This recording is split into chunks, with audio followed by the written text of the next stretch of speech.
नमस्ते साथीहरू, स्वागत छ तपाईहरुलाई बीएनबी क्लासको यो नयाँ प्रस्तुतिमा।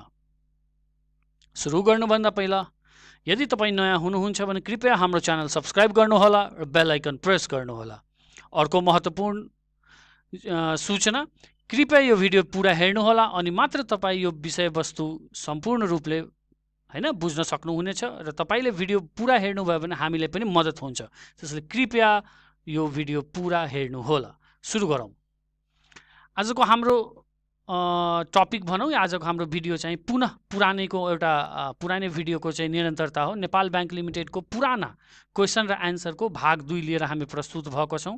कृपया हाम्रोसँग बनिरहनु होला अनि यो भिडियो पुरा हेर्नु होला।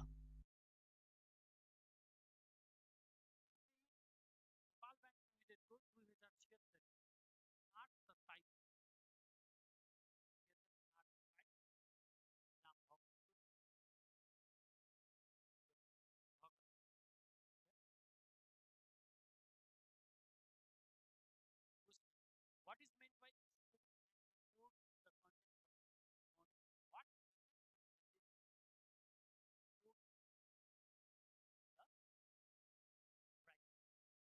नेपाल अर्थतन्त्रको सन्दर्भमा आयात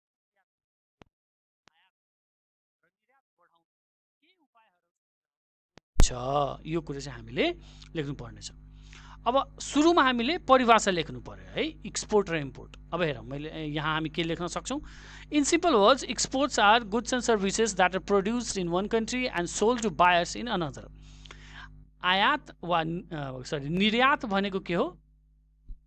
ती सबै वस्तु तथा सेवा हो जुन चाहिँ एक देशमा उत्पादन गरिन्छ र अर्को देशमा चाहिँ क्रेताहरूलाई बिक्री गरिन्छ। In context of Nepalese economy, Nepali सन्दर्भमा नेपाली अर्थतन्त्रमा भन्न सक्छौँ export refers to the trading of goods and services. वस्तु र सेवाको त्यो व्यापार हो प्रोड्युस्ड इन नेपाल, जुन चाहिँ नेपालमा उत्पादन गरिन्छ तर सोल्ड इन अनदर कन्ट्री, तर बिक्री चाहिँ अर्को देशमा गरिन्छ, जस्तै India, China, Germany, USA and alike त्यस्तै देशहरूमा। अब एउटा डेटा मैले हालेको छु। फिस्कल इयर 2076-77मा चाहिँ नेपालले चाहिँ विभिन्न वस्तुहरू, उत्पादित वस्तुहरूलाई चाहिँ निर्यात गरेको छ। कति रकम त 97.71 बिलियन, 97.71 अर्ब रुपैयाँको हामीले निर्यात गरेको छौँ। र मुख्यमा Nepal exported mainly palm oil र soybean oil, the most among several goods to foreign countries. अब हामी इम्पोर्टको कुरा गरौँ। आयात, in simple words, imports are goods and services that are produced in foreign country and sold to buyers in domestic country. आयात भनेपछि त्यो सबै वस्तु र सेवा भन्न सक्छौँ जुन चाहिँ विदेशमा उत्पादन भयो र स्वदेशमा चाहिँ बिक्री गरियो। In context of Nepalese economy, नेपालको सन्दर्भमा import refers to international trade. यो के हो? एउटा अन्तर्राष्ट्रिय व्यापार हो, वेयर भाइ, जसमा या जस अन्तर्गत सेवा र वस्तुहरू प्रोड्युस्ड अब्रोड, त्यो विदेशमा उत्पादन भएका वस्तु तथा सेवाहरू, जस्तै उदाहरण इन्डिया, बङ्गलादेश, चाइना एट्सेट्रा, आर बट त्यसले चाहिँ खरिद गरिन्छ र त्यसले कहाँ बिक्री गरिन्छ? Sold within the territory of Nepal, नेपालको क्षेत्रभित्र, नेपालको सीमाभित्र चाहिँ बेचिन्छ।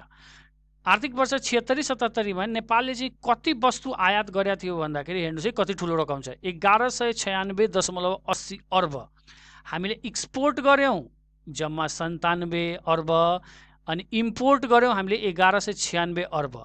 अनि त्यसमध्ये सबभन्दा बढी हामीले के इम्पोर्ट गऱ्यौँ त? पेट्रोलियम प्रोडक्ट र आइरन स्टिलका कुराहरू, प्रोडक्ट्सहरू। अब Nepalese economy suffers from the trade deficit, हामी त हेरि नै सक्यौँ। ड्यु टु हाई इम्पोर्ट, उच्च आयात छ र न्यून निर्यात छ। Few of the effective measures to reduce import, आयात घटाउन र निर्यात बढाउन के गर्न सकिन्छ भनेर केही पोइन्ट हामी डिस्कस गरौँ है। सुरुवात गरौँ। इन्क्रिज डोमेस्टिक प्रोडक्सन, म बढी चाहिँ यसमा भने तपाईँ पढ्न सक्नुहुन्छ हैन। स्वदेशी उत्पादन बढाउने, Nepal being an agro-based economy can always increase the domestic production many staple products like rice, wheats हैन। विभिन्न एग्रिकल्चर, कृषि सामग्री जस्तै चामल भयो, गहुँ भयो, मकै भयो आदि चाहिँ हामी आफै उत्पादन गरेर सेल्फ सफिसियन्ट, आफै आत्मनिर्भर बन्न सक्नुपर्ने छ। रिभ्याम्प म्यानुफ्याक्चरिङ सेक्टर, उत्पादन क्षेत्रलाई चाहिँ हामीले पुनरुत्थान गर्नु पर्यो, अग्रसर बनाउनु पर्यो। विभिन्न उद्योगहरू जसमा चाहिँ कृषि सामग्रीहरू चाहिँ प्रयोग गरिन्छ, जस्तै आटाको फ्याक्ट्री भयो, बिस्कुटको फ्याक्ट्री भयो, चिनी फ्याक्ट्री भयो, त्यो सबको निर्माण गरेर चाहिँ हामी देशमा हैन उत्पादन क्षेत्र बढाउन गर्न सक्छौँ। क्यापिटल फर्मेसन, पुँजी निर्माण एकदम चाहिन्छ। नेपालमा चाहिँ एकदम न्यून दरमा चाहिँ पुँजी निर्माण हुन्छ, जसको कारण लगानी गर्न गाह्रो हुन्छ र जहाँ लगानी हुँदैन तबसम्म हामी चाहिँ आफ्नो आयातलाई कम र निर्यातलाई बढी गर्न सक्दैनौँ। चौथो, चेन्ज इन माइन्डसेट, यो सबभन्दा महत्त्वपूर्ण पोइन्ट हो। Change in mindset about revenue target by government. सरकारको जुन राजस्व उठाउने लक्ष्य छ नि, त्यसको प्रति जुन हाम्रो मानसिक स्थिति या मानव चेतना छ, हैन मस्तिष्कमा भनौँ न माइन्डसेट छ, त्यसले चाहिँ हामी परिवर्तन गर्नु पर्यो। किन? सरकारले के गर्छ भन्दाखेरि राजस्व बढाउनु पर्यो। राजस्व बढाउने सबभन्दा सजिलो तरिका के हो? जति आयात हुन्छ त्यसमा हामी भन्सार लगाइदिन्छौँ। अब भन्सारले पैसा, राजस्व त उठ्छ, तर जति पैसा आउँछ फेरि हामी विदेशमै पठाइदिन्छौँ भनेपछि नेपाल के हुन्छ? केही न केही। पाँचौँ, इन्सेन्टिभ फर एक्सपोर्ट बिजनेस। निर्यात व्यवसायलाई चाहिँ इन्सेन्टिभ दिनु पर्यो, त्यही केही प्रोत्साहन दिनु पर्यो, जस्तै ट्याक्स कम गरिदिनु पर्यो, क्यास बेनिफिट नगद हैन सहुलियत दिनु पर्यो, अनि विदेशमा मार्केटहरूको खोजी तलासी गरिदिनु पर्यो। अर्को, मोडर्न ट्रेड पोलिसी, हाम्रो आधुनिक हैन व्यापार नीति चाहिँ आउनु पर्यो। हाम्रो नीति चाहिँ पुरानै छ, अब यसमा चाहिँ के कस्ता चेन्जेस गर्न सक्नुपर्छ त्यो चाहिँ हामीले गर्नु पर्यो र त्यसको लागि सबै सरकारवालासँग चाहिँ कुराकानी गर्नु पर्यो।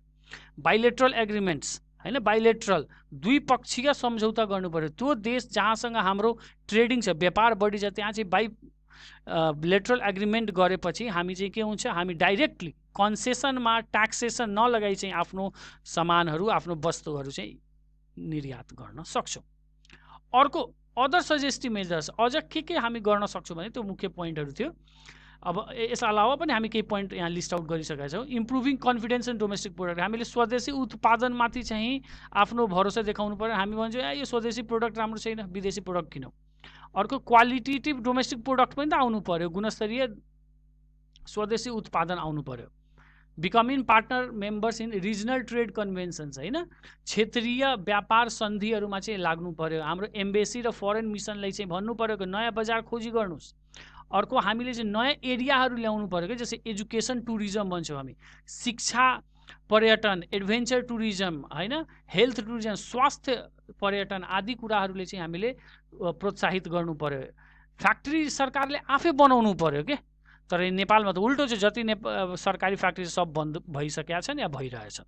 र नेपालले एफडिआई, फरेन डाइरेक्ट इन्भेस्टमेन्ट जसमा वैदेशिक हैन लगानी चाहिँ, प्रत्यक्ष वैदेशिक लगानी चाहिँ भित्राउन सबभन्दा बढी कोसिस गर्नु पर्यो।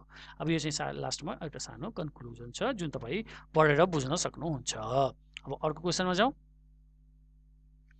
यो पनि त्यस्तै छ।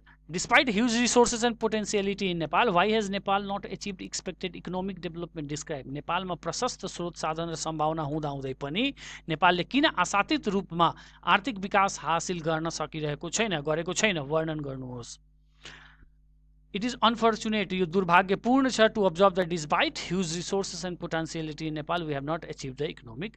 यति स्रोत साधन हुँदाहुँदै पनि दुर्भाग्यपूर्ण अवस्था नै छ हाम्रो कि हामी चाहिँ त्यो आर्थिक विकास हासिल गर्न सकिरहेका छैनौँ। यसका मुख्य कारणहरू के छन्? गरिबी, सबभन्दा ठुलो समस्या नै गरिबी। जहाँ गरिब बढी हुन्छ त्यहाँ आम्दानी कम हुन्छ, जहाँ आम्दानी कम हुन्छ त्यहाँ के हुन्छ? कन्जम्सन, हैन खरिद गर्न सकिँदैन, र जहाँ खरिद गर्न सकिँदैन त्यहाँ उत्पादन हुँदैन, र जहाँ उत्पादन हुँदैन त्यहाँ आर्थिक विकास हुने त कुरै भएन। अर्को, कृषि क्षेत्रमा अत्यधिक निर्भरता, एक्सट्रिम डिपेन्डेन्स अन एग्रिकल्चर, हैन एग्रिकल्चरमा सबजना जसले हेर कृषि मात्र गरिरहेछ, तर हाम्रो कृषिको फेरि उत्पादनले नेपालले नै आत्मनिर्भर बनाउन सकेको छैन। पुँजी निर्माणको अभाव, हामीले कुरा पहिला पनि गरेका छौँ माथिल्लो क्वेसनमा। क्यापिटल फर्मेसन भएन, पुँजी निर्माण भएन भने लगानी हुँदैन, लगानी भएन भने के हुन्छ? हाम्रो जिडिपी बढ्न सक्छ? बढ्नै सक्दैन नि। आधुनिक प्रविधि खान्छ, ल्याड कफ मोडर्न टेक्नोलोजी। अब हेर्नु, टेक्नोलोजी दुई ठाउँबाट आउँछ, या त आफै विकास गर्नु पर्यो हैन डेभलप्ड एट होम, या फेरि विदेशबाट हामी खरिद गर्नु पर्यो। तर हामीसँग त पैसै छैन, पुँजी छैन, लगानी नै छैन भने हामी न त खरिद गर्न सकिरहेछौँ न त विकास गर्न सकिरहेछौँ, जसको कारणले हामी उत्पादन उच्च मूल्यमा गर्छौँ, र उच्च मूल्य भनेपछि हामी एक्सपोर्ट गर्न सकिँदैन। कोही मान्छेले महँगो सामान किन किन्छ? हामी चाइनिज सामान बढी किन किन्छौँ? किनभने त्यो सस्तो हुन्छ। त त्यहाँ सस्तोमा बनाउँछ अनि पो सस्तोमा बेच्छन्, तर हामी त्यो गर्न सकिरहेको छैनौँ, जसको कारण हाम्रो इकोनोमीमा ट्रेड डेफिसिट छ, व्यापार घाटा बढ्दो छ। अनि व्यापार घाटा हुन्छ भने इकोनोमिक डेभलपमेन्ट कहाँ हुन्छ? अर्को उद्यमशीलताको संस्कारको कमी छ हाम्रोमा। उद्यमशीलता एन्टरप्रेन्योरल कल्चर छँदै छैन। जसले हेऱ्यो जागिर मात्र गर्ने हो, नत्र खाडी जाने हो, होइन। आफैले केही बिजनेस गरेपछि आम्दानी पनि बढ्छ, रोजगार पनि सिर्जना हुन्छ। रोजगार सिर्जना हुनु भनेको देशको आम्दानी बढ्नु हो, ट्याक्स बढ्नु हो, हरेक हिसाबले भने इकोनोमिक डेभलपमेन्ट हुन्छ। व्यापार घाटा हामीले भनि नै सक्यौँ। जति पैसा हाम्रो आउँछ त्यो सब फेरि विदेश नै जान्छ भनेपछि हामी कहाँ विकास गर्ने त? उच्च मुद्रास्फीति, हाई इन्फ्लेसन रेट। इन्फ्लेसन नेपालमा कहिले पनि 5-7% भन्दा कम हुँदैन, जबकि तपाईँ विकसित देशहरूमा हेर्नुहुन्छ भने इन्फ्लेसन बढीभन्दा बढी 2% 3% हुन्छ। अब जब इन्फ्लेसन बढी हुन्छ त महँगो इन्ट्रेस्ट रेट हुन्छ र ब्याज दर बढी भयो भने बढी लोन लिन सकिँदैन। जब बढी लोन हुँदैन भने लगानी पनि बिजनेसमा हुँदैन। सरकारी पुँजीगत खर्च कम हुन सक्छ, यो त सबैलाई थाहा भएकै छ। गभर्मेन्टको पुँजीगत खर्च या विकास खर्च जसले हामी भन्छौँ, त्यसमा चाहिँ सरकारले बजेट हुन्छ जति त्यसको 50% पनि खर्च गर्न सकिएको छैन। खर्च नगर्नुको मतलब रोजगारी सिर्जना हुँदैन। रोजगारी सिर्जना नहुनुको मतलब देशको आर्थिक गतिविधि सुस्त हुन जान्छ। र यहीसँग सम्बन्धित बेरोजगारी, जहाँ बेरोजगारी हुन्छ त्यहाँ गरिबी हुन्छ, त्यहाँ आम्दानी कम हुन्छ। आम्दानी कम भएपछि माग कम हुन्छ, डिमान्ड कम हुन्छ। डिमान्ड कम भएपछि हाम्रो के हुन्छ? प्रोडक्सन र जिडिपी दुइटैले के गर्छ? धकेल्छ तलतिर, र हाम्रो आर्थिक विकास हुन सक्दैन। र अर्को लो युटिलाइजेसन रिसोर्स, यो त छँदैछ। हाम्रो जे पनि स्रोत साधन छ, होइन, नेपालको रिसोर्सेसहरू, नेचर, प्राकृतिक सम्पत्ति, त्यसको हामी उपयोग राम्ररी गर्नै सकिरहेछौँ। र त्यो नगऱ्यो भने हामी फाइदा कहाँबाट हुन्छ? जङ्गल त छ, पानी त छ, तर बगिरहेछ, चलिरहेछ भनेपछि त्यहाँबाट फाइदा त लिने न हो, आफै त फाइदा आउँदैन। अन्य केही अझ कारणहरू हामी भन्न सक्छौँ, जस्तै पोलिटिकल भिजन र इन्ट्रेस्ट। हाम्रो राजनीतिमा छ त न त दूरदर्शिता छ, न त इच्छा आकाङ्क्षा नै छ कि देशलाई चाहिँ आर्थिक रूपमा सबल बनाऊ। त्यो नभएसम्म त गाह्रो छ नि त। Government's inability to form transformation policy, एकदम परिवर्तनशील नीति ल्याउने सरकारको बानी पनि छैन र भनौँ भने सक्षमता नै छैन। लो अर नो इन्सेन्टिभ, यो हामीले पहिला पनि भन्यो, फर एक्सपोर्ट ओरिएन्टेड बिजनेस, होइन। निर्यात गर्ने व्यवसायलाई हामीले कुनै किसिमको प्रोत्साहन गरिरहेको छैन। ब्रेन ड्रेन त छँदैछ। ब्रेन ड्रेन भनेपछि हाम्रो के छ? यहाँबाट हाम्रो के भन्छ, श्रम चाहिँ बाहिर जाँदैछ। नेपालको सबै युवा शक्ति चाहिँ कहाँ छ? विदेश गएर बसिरहेछ। High consumption of foreign product, हामी चाहिँ विदेशी प्रोडक्ट बढी खपत गर्छौँ र स्वदेशीलाई हेल्ना गर्छौँ। र लो सेभिङ ह्याबिट्स, हाम्रो बचाउने बानी छैन, हामी चाहिँ खर्च गर्ने बानी हो, त्यो पनि विदेशी प्रोडक्ट। यानि कि जो खर्च गर्छौँ त्यो सब विदेश गइदिन्छ भनेपछि यहाँ हामीले सानो एउटा कन्क्लुजन के लेखेका छौँ भने मात्र सरकारले होइन, सरकारले, समाजले, निजी क्षेत्र, ल हरेक जनताले जबसम्म प्रयास गर्दैन तबसम्म आर्थिक विकास हुन सक्दैन। आजको लागि यतिकै नै। आशा छ तपाईँले मन पराउनु भयो। यदि मन पराउनु भयो भने don't forget to like, share, comment on our video, click on the logo to subscribe and keep learning with BNB class. Thank you so much. र अर्को फेरि अनुरोध, कृपया हाम्रो भिडियो पुरा हेर्नुहोला, अनि मात्र तपाईँ चाहिँ सबै कुरा बुझ्नुहुनेछ। र यो भिडियोलाई मन पराएर धेरैभन्दा धेरै शेयर गर्नुहोला।